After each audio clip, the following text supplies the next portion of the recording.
யோ guys வணக்கம் and welcome back to Lakshan Rock YouTube channel. So இந்த வீடியோவில் நம்ம கேவி ஆனந்த் அவர்கள் இயக்கத்தில் சூர்யா அவர்கள் நடிச்சு 2009 ரிலீஸ் ஆன கமர்ஷியல் ஹிட்டான அயன் மூவியோட சில அன்னோன் ஃபேக்ட் தான் பார்த்தீங்கன்னா இது நீங்கள் பார்க்க போறீங்க. ஸோ அதை பார்க்கும்போது வாங்க வீடியோக்குள்ள போயிடலாம்.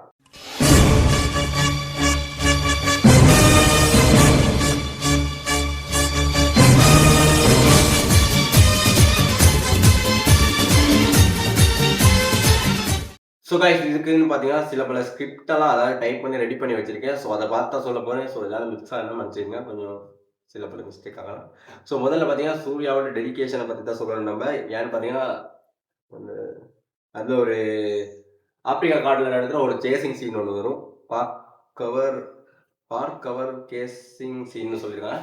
ஸோ அந்த சீனில் பார்த்தீங்கன்னா சூர்யா வந்து டூப் போடாமல் பார்த்தீங்கன்னா உண்மையாகவே நடிச்சிருக்காரு. ஏன்னு பார்த்தீங்கன்னா இந்த நடிக்கிறதுக்காக அவர் ட்ரைனிங்கெல்லாம் எடுத்து பார்த்தீங்கன்னா அந்த சீனை டூப் இல்லாமல் அவரே பார்த்தீங்கன்னா நடிச்சு முடிச்சிருக்காரு. அது மட்டும் இல்லாமல் இந்த சீன்ஸ் நடிக்கும் போது பார்த்தீங்கன்னா சூர்யாவுக்கு பல காயங்கள் எல்லாம் ஏற்பட்டிருக்கு. அதையும் பொருட்படுத்தாமல் பார்த்தீங்கன்னா இந்த படத்துக்காக சூர்யா வேற லெவலில் இறங்கி நடிச்சு கொடுத்துருக்காருன்னு தான் சொல்லணும். இயக்குனர் கேவி ஆனந்த் வந்து பார்த்தீங்கன்னா ஒரு முன்னாள் ஜேர்னலிஸ்ட், அது மட்டும் இல்லாமல் ஒரு ஃபோட்டோகிராஃபர். ஸோ அவர் பார்த்தீங்கன்னா இந்த படம் எழுதுறதுக்கு முன்னாடியே பார்த்தீங்கன்னா உண்மையான ரியல் கடத்தல்காரர்கள் மற்றும் இல்லாமல் ரியல் கஸ்டம் ஆஃபீஸர் கிட்ட போய் பார்த்தீங்கன்னா இதை பற்றி கேட்டு விசாரித்தா ரியல் கடத்தல்காரங்கிட்ட போய் நீங்கள் எப்படி கொள்ளையடிக்கிறது சிஸ்டம்லாம் கேட்டு இந்த டைமண்ட் சீன் ஒன்று வரும் இல்லையா பார்த்தீங்கன்னா இதெல்லாம் பார்த்தீங்கன்னா அந்த கடத்தல்காரங்கிட்ட கேட்டு இப்படி இதெல்லாம் செய்வாங்க கேட்டு தான் பார்த்தீங்கன்னா ரியலாகவே அந்த சீன் அப்படி செஞ்சு வச்சுருக்காப்புல. அது மட்டும் இல்லாமல் கஸ்டம் ஆஃபீஸர்கிட்டே நீங்கள் எப்படி இதெல்லாம் அப்போ கண்டுபிடிங்க அதெல்லாம் கேட்டால் பார்த்தீங்கன்னா அந்த சில சீன்ஸே வச்சிருக்காரு. ஸோ யோசிச்சு பாருங்கள், இந்த படத்தை எழுதுறதுக்கு முன்னாடி அவர் எவ்வளோ யோசிச்சிருப்பாரு, எவ்வளோ விஷயத்த கலெக்ட் பண்ணி இந்த படத்தை கொடுத்து இந்த படத்தை ரியலாக ஹிட்டாகி வாங்கியிருக்காரு. வேற லெவல் இல்லையா? அவர் இப்போ இருந்தாருன்னு பார்த்தீங்கன்னா இன்னும் தரமான படங்களை கொடுத்துருப்பாரு. என்ன செய்ய அவர் இப்போ இல்லாமல் போயிட்டாரு. பட் அவரோட படங்கள் எப்போவுமே நின்று பேசும். ஸோ அடுத்து பார்த்தீங்கன்னா வில்லன் கேரக்டருக்கு பார்த்தீங்கன்னா ஒரு பெரிய நடிகர் தான் பார்த்தீங்கன்னா வில்லன் கேரக்டர் நடிக்க இருந்திருக்காப்புல. ஆனால் பார்த்தீங்கன்னா சில பல காரணங்களால் நடிக்க முடியல ஏதோ. அப்புறம் தான் பார்த்தீங்கன்னா இவர் வந்திருக்காப்புல. இவருக்கு பார்த்தீங்கன்னா தமிழ் தெரியாது. அதாவது கமலேஷ்னு படத்தில் தான் சொல்லுவாங்க. அவர் ரியல் பேர் பார்த்தீங்கன்னா ஆகாஷ் தீப் சைக்கிள். அவர் தான் பார்த்தீங்கன்னா கடைசியில் இந்த படத்துக்கு நடிச்சிருக்காரு. இவருக்கு பார்த்தீங்கன்னா தமிழ் தெரியாது. பட் இவரோட மேனரிசத்தை வச்சு பார்த்தீங்கன்னா அதுக்கேற்ற மாதிரி கதை எழுதி பார்த்தீங்கன்னா ஒரு கேரக்டரை பார்த்தீங்கன்னா உருவாக்கியிருக்காரு. ஸோ அந்த கேரக்டராக பார்த்தீங்கன்னா கமலேஷ். பட் இந்த படத்தோட ஒரு சிறந்த வில்லன் பார்த்தீங்கன்னா இந்த கமலேஷ் தான். இதை அவர் எப்படி மேக்கிங் பண்ணியிருக்கான்றது பார்த்தீங்கன்னா ஒரு ஒரு எப்படி சொல்கிறது, ஒரு நல்லா இருக்குது கேட்குறதுக்கு. பார்த்தீங்கன்னா அவருக்கு தமிழே தெரியாது. ஆனால் அவரோட மேனரிசத்தை வச்சு பார்த்தீங்கன்னா அவருக்காக இந்த கதையை சேஞ்ச் பண்ணி அழகாக அவரோட மேனரிசத்தை சேஞ்ச் பண்ணி இந்த வில்லன் கேரக்டரை உருவாக்கியிருக்காரு. பார்த்தீங்கன்னா இந்த படத்தோட வில்லன் கேரக்டர் பார்த்தீங்கன்னா பெருசாக பேசப்பட்ட காரணமே நேரத்துக்கு இந்த அவருக்கான மேனரிசத்தை மாற்றி இருந்ததா கூட இருக்கும். Master mind behind this is KV ஆனந்துக்கு. ஸோ அடுத்து பார்த்தீங்கன்னா இந்த படத்தில் நடித்த ஜெகன் அவர்கள் ஸோ சிட்டி கேரக்டருக்காக நடிச்சிருந்தாரு. ஸோ அவருக்கு பார்த்தீங்கன்னா இந்த படம் ஒரு பெரிய பிரேக் த்ரூவாக இருந்துச்சு. ஏன்னு பார்த்தீங்கன்னா சூர்யாவோட நண்பனாக நடிச்சிருப்பாரு. அது மட்டும் இல்லாமல் அவரோட ஒரு சின்ன சீனுக்கு அப்புறம் தான் பார்த்தீங்கன்னா படம் அதை வச்சு தான் பார்த்தீங்கன்னா மெயினாகவே போகும். ஸோ இது பார்த்தீங்கன்னா ஜெகனோட கேரியரில் ஒரு பெரிய பிரேக் த்ரூவை கொடுத்து அவருக்கு சில பல படங்கள் கிடைக்கிறதுக்கு வாய்ப்பு கொடுத்தது இந்த படம் ஒரு பெரிய பலமாக இருந்திருக்குன்னு தான் சொல்லணும். ஸோ இது சூர்யாவுக்கு மட்டும் இல்லை, ஜெகன் அவர்களுக்கு பார்த்தீங்கன்னா இந்த படம் ஒரு பெரிய மையக்கல்லாக இருந்திருக்கு. ரெண்டு பேரையும் இன்னும் மேலே கொண்டு போகிறதுக்கு. ஸோ அது ஒரு நல்ல விஷயம். அடுத்து பார்த்தீங்கன்னா ஹாரிஸ் ஜெயராஜ் அவர்களோட இசை. ஹாரிஸ் ஜெயராஜோட இசை சொல்லவே தேவையில்ல. பட் இந்த படத்தில் ஒரு டெரிஃபிக்காகவே இருக்கும். அதுவும் பார்த்தீங்கன்னா இந்த இந்த படத்தோட ஆடியோ லான்ச் பார்த்தீங்கன்னா ஒரு பெரிய என்ன சொல்கிறது, பெரிய ரெக்கார்ட் பண்ணுச்சு. ஏன்னு பார்த்தீங்கன்னா விழி மூடி யோசித்தால் பாட்டு தான் பார்த்தீங்கன்னா அந்த வருஷத்தோட நம்பர் 1 மெலடி பாடலாம் இருந்திருக்கு. ஏன்னு பார்த்தீங்கன்னா அவ்வளோ ஒரு அருமையான பாடல்.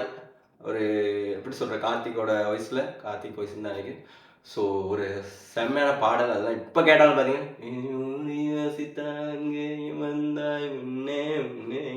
மன்னிச்சிருங்க கொஞ்சம் மொக்கையாக இருக்கும்.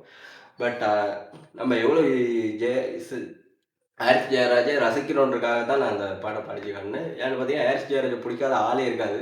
ஏன்னு பார்த்தீங்கன்னா அவரோட சவுண்ட் சிஸ்டமாக இருக்கட்டும், அவரோட பாட்டாக இருக்கும், எல்லாத்துலேயும் பார்த்தீங்கன்னா புது புது டெக்னாலஜிஸை இன்ட்ரடியூஸ் பண்ணி வேறு லெவலில் பின்னி படங்கள் காலத்தை நம்ம ஹாரிஸ் ஜெயராஜ். அவர் பார்த்தீங்கன்னா இந்த படத்துக்கு இசையமைச்சது ஒரு பெரிய ஒரு வரம்னு தான் சொல்லணும்.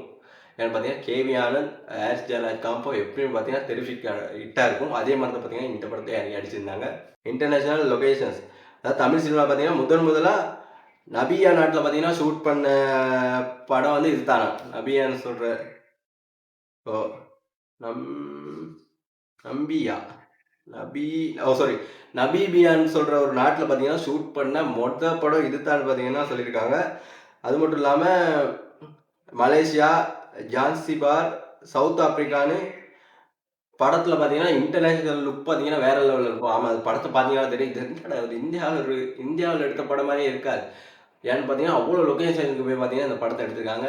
அதுவும் பார்த்தீங்கன்னா இந்த ஒரு படத்தோட சிறப்புன்னு தாங்க சொல்லணும். அப்புறம் பார்த்தீங்கன்னா போஸ்ட் ப்ரொடக்ஷன் சீக்ரெட். இந்த படத்தோட எடிட்டிங் பார்த்தீங்கன்னா ரொம்ப ஃபாஸ்ட்டாக இருக்குங்க. ஆமாம் ஆமாம், ஆண்டனி சார் தான் பார்த்தீங்கன்னா இந்த படத்துக்கு எடிட்டலாம். ஒரு நிமிஷத்துக்கு சராசரியா 50க்கும் மேல கட்ஸ் இருக்கும்னு சொல்லுவாங்க. அதனால தான் படம் அவ்வளோ வேகமா போதுன மாதிரி இருக்கும். ஆமா, ஆமா. இந்த படம் பார்த்தீங்கன்னா, மேபி இந்த படத்தோட இந்த படம் ஒர்க் அவுட் ஆகுறதுக்கு ரீசனே பார்த்தீங்கன்னா, இந்த படத்தோட எடிட்டிங் தான்.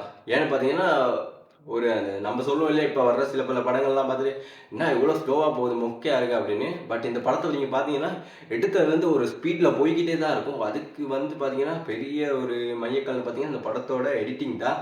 ஸோ அதை ஆண்டனி அவர்கள் தான் பண்ணியிருந்தாங்க. அதுவும் இந்த படத்தோட மிகப்பெரிய ப்ளஸ் அண்ட் அன்னவுன்ஸ் சீக்ரெட்டாக இருந்திருக்கு. இன்னைக்கு தான் நமக்கு தெரிஞ்சிருக்கு. அப்புறம் பார்த்தீங்கன்னா பாக்ஸ் ஆஃபீஸ் 2009 ரிலீஸ் ஆன படங்களே பார்த்தீங்கன்னா அது அதிக வசூல் செஞ்ச படம் பார்த்தீங்கன்னா இந்த அயன் தான் சொல்லியிருக்காங்க. அது மட்டும் இல்லாமல் சூர்யாவுக்கு முத 80 கோடியை எடுத்து கொடுத்த படம் சொல்லி இந்த அயனை தான் சொல்லியிருக்காங்க. ஏன்னு பார்த்தீங்கன்னா இந்த படம் பார்த்தீங்கன்னா சூர்யாவுக்கு ஒரு மிகப்பெரிய ஃபேன் பேஸை இன்னும் கூட்டி விட்ட படம். அது மட்டும் இல்லாமல் சூர்யாவோட கெரியரில் ஒரு உச்சமான படம்னு பார்த்தீங்கன்னா இந்த அயனை சொல்லலாம். ஸோ இந்த அயன் படம் மூலமாக சூர்யாவுக்கு பார்த்தீங்கன்னா 80 கோடி அப்படின்னா 80 கோடி வசூல் செய்ய வச்ச படம் படமும் பார்த்தீங்கன்னா சூர்யாவுக்கு இருந்திருக்கு. கேவி அண்ணன் இந்த படத்தோட கதையை பார்த்தீங்கன்னா நிறைய பெரிய பெரிய ஹீரோ கிட்ட தான் சொல்லியிருக்காரு. அவங்கெல்லாம் பார்த்தீங்கன்னா இந்த படத்தை ரிஜெக்ட் பண்ணியிருக்காங்க. சில பல காரணங்களால் ரிஜெக்ட் பண்ணியிருக்காங்க. அது மட்டும் இல்லாமல் சில பல காரணங்களால் பார்த்தீங்கன்னா அவருக்கும் இந்த படத்தை ஷூட் பண்ண முடியாமல் போயிருந்திருக்கு இந்த படத்தை பெரிய பெரிய சில பல ஹீரோங்களோட. பட் பார்த்தீங்கன்னா இந்த படம் ஒரு சூர்யாவுக்கு தான் கிடைக்கணுன்றது இருக்குது. அதுதான் பார்த்தீங்கன்னா இந்த படம் சூர்யாவை வச்சு நடித்து அவரோட டெடிகேஷன், அப்புறம் ஹாரிஸ் ஜெயராஜோட மியூசிக், ஆண்டனியோட எடிட்டிங், கேவியானோட மேஜிக் எல்லாமே சேர்த்து பார்த்தீங்கன்னா இந்த படம் ஒரு கமர்ஷியலாக ஒரு வேறு லெவல் படமாக ஹிட் ஆகிருக்கு. ஸோ இது சூர்யாவுக்கு தான் கிடைக்கணுன்னு இருக்கு. ஸோ இது ஒரு வேறு லெவல் படம் தான் சொன்னாலும் சொல்லாட்டியும். ஸோ இந்த விஷயங்கள் நிறைய பேருக்கு தெரிஞ்சிருக்கலாம், பல பேருக்கு தெரியாமல் இருக்கலாம். ஸோ இந்த விஷயங்கள்லாம் நம்ம சில பேருக்கு தெரியாமல் இருக்கும். அதுக்காக தான் இந்த விஷயத்தை ஷேர் பண்ணுறோம். அது மட்டும் இல்லாமல் நம்ம சேனல்ல எல்லா வீடியோவும் போடுறோம். சினிமா நியூஸாக இருக்கட்டும், அன்னவுன் ஃபேக்டாக இருக்கட்டும், பிளாக்ஸாக இருக்கட்டும், எல்லாமே போடுறோம்.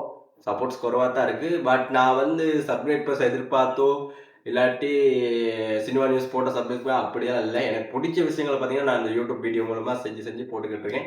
அது எனக்கு சப்ஸ்கிரைபர்ஸ் வந்தாலும் பரவாயில்ல, இது மூலம் எனக்கு காசு கிடைக்க போகிறது இல்லை. ஏன்னு பார்த்தீங்கன்னா அவ்வளோ காப்பிரைட் இருக்கேன் என்னோட வீடியோவில். ஸோ இதெல்லாம் காசுலாம் கிடைக்காது. எனக்கு காசெல்லாம் விட எனக்கு ஒரு சந்தோஷம். இந்த மாதிரி ஒரு வீடியோ செஞ்சு அப்லோட் பண்ணும்போது எனக்கு யூடியூப்னா ரொம்ப பிடிக்கும். ஸோ யூடியூப்ல நம்ம வீடியோ போடும்போது அது எனக்கு ஒரு சந்தோஷமா இருக்கு.